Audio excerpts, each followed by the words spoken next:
Fear begets fear.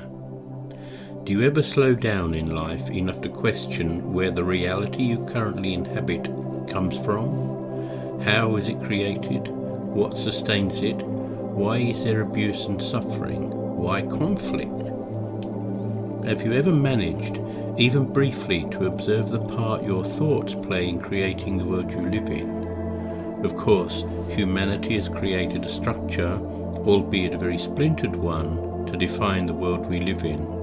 But what about your personal world within the bigger picture? How come some have it easy, many less so? Some are healthy, some not. Some rich, some poor. Who determines what body you are born with, and where or when? Is it just chance? Is there some sort of cosmic lottery? If we move on now, without delving too deeply into the past that pre-existed birth in this body, whether you believe that is or not is another example of believing what you are told or not told. Why do we tend to believe the stories of some but not others? What draws us to certain paths and certain experiences along that path? Lots of questions, many answers, can only be hinted at because quite possibly they predate birth. So let's start from birth as a good starting point as any, and one which most will be able to accept. We are born, for reasons as yet unclear, in certain conditions, certain family, certain environments, certain social and or religious structure. It follows that our early teachers had gone through the same process as we are embarking on. We tend to accept the social structure that we are born into and follow the major collective beliefs. What choice does a newborn baby have?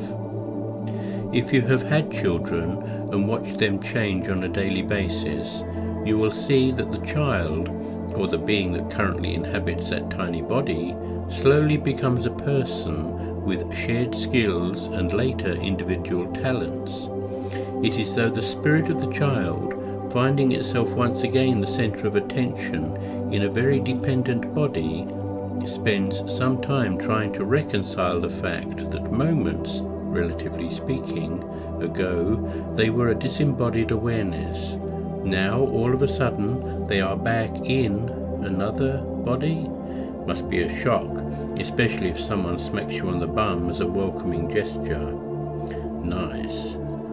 But as if you had any choice, you slowly assimilate and forget about any past you may have been aware of, and over time become more in the body and separate as you are taught. Me, mine, you, yours. If your childhood was in any way traumatic, whether real or perceived, as seen through the eyes of a baby or a very young child, then the memories of the trauma are going to sink deep into your psyche and be a controlling influence on the way your life unfolds. As we grow and develop, the behavior patterns that the trauma generated are lost, not forgotten, just lost to our conscious awareness. They still operate, but we are lost in the operation, no longer able to see that we are still victims to a past, real or imaginary. Combine this with the usual childhood stuff, parents, siblings, society en masse, environmental, emotional, financial conditions, and we have an individual with individual likes and dislikes, values, judgments, a personality. Set this child, now becoming an adult, loose on the world, and they will live a life sharing their values and beliefs, judgments, likes and dislikes, imposing upon others or being imposed upon, all the time operating from their heavily conditioned past.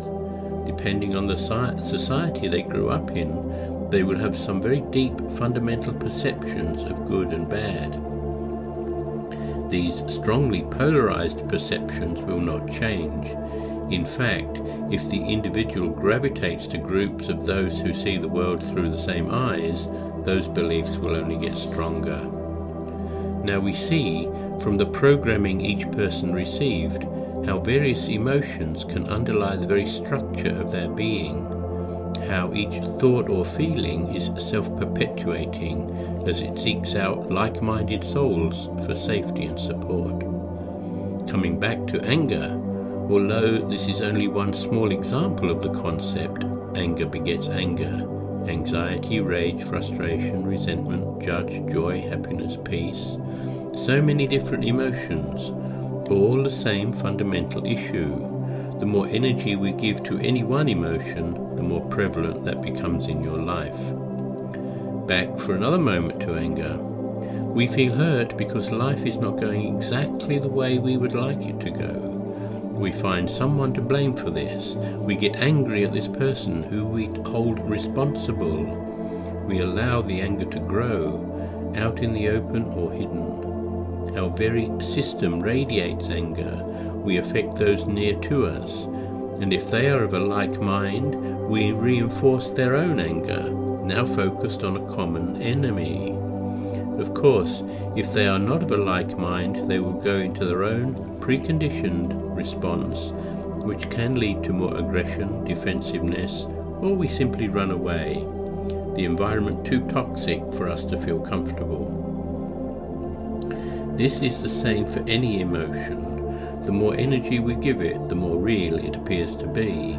We actually create an angry reality. An angry reality needs an outlet, or the individual will literally explode. The pressure build-up in the physical body is unhealthy, a very toxic state that is rarely seen as such.